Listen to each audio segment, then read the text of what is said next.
ladies and gentlemen. Today we are going to talk about an interesting topic that is consequence of social media. And remember, you are listening Pacheco Show with José Luis Pacheco Agames. Well, I want to start with a question, and is: do you think that social media changed our life? This is a question that a lot of people have been asking in this decade. And the main reason is that human beings have changed their behavior after the beginning of social media. This has brought some consequence to society that has increased some problems such as procrastination, lack of communication, and mental health disorder. In this podcast, we are going to expose the consequence of how social media have changed our life and habits. Well, the first platform of social media was launched in 1997 by a company known as 6 Degrees.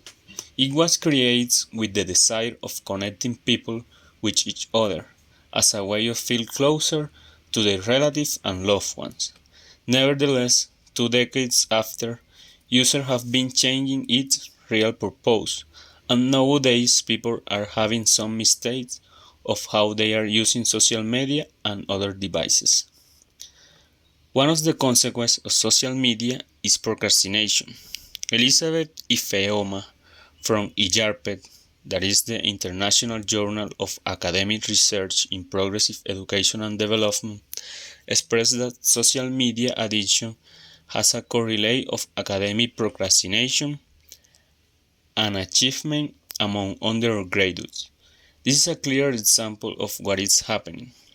Actually, most of the population who are engaged in social media, like social networks, are people from 15 to 30 years old, known as Generation X and Millennials.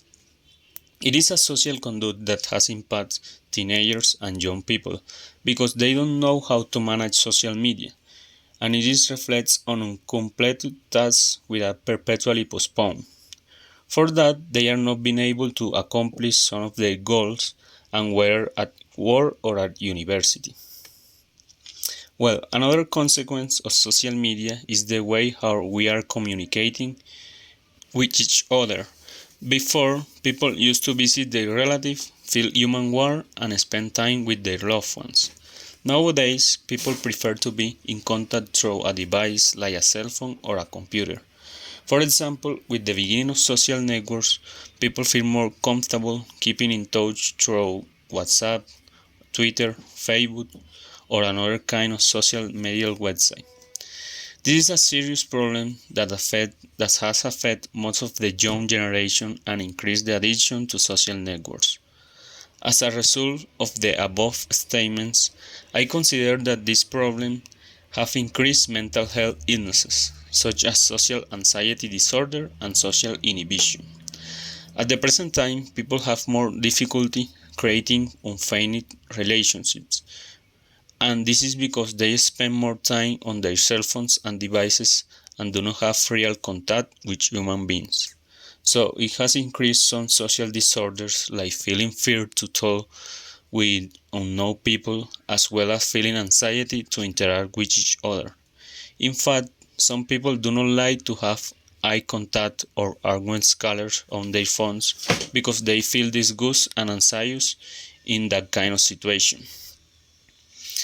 Well, to summarize, I think we need to encourage activities where people do not use technology and devices.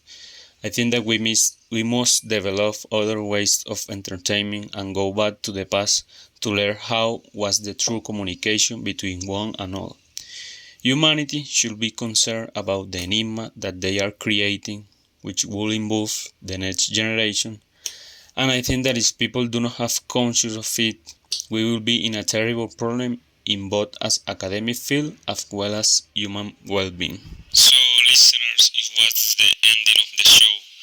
And remember, today we talked about an interesting topic that was the communicate between human beings. And you were with José Luis Pacheco Games in Pacheco Show.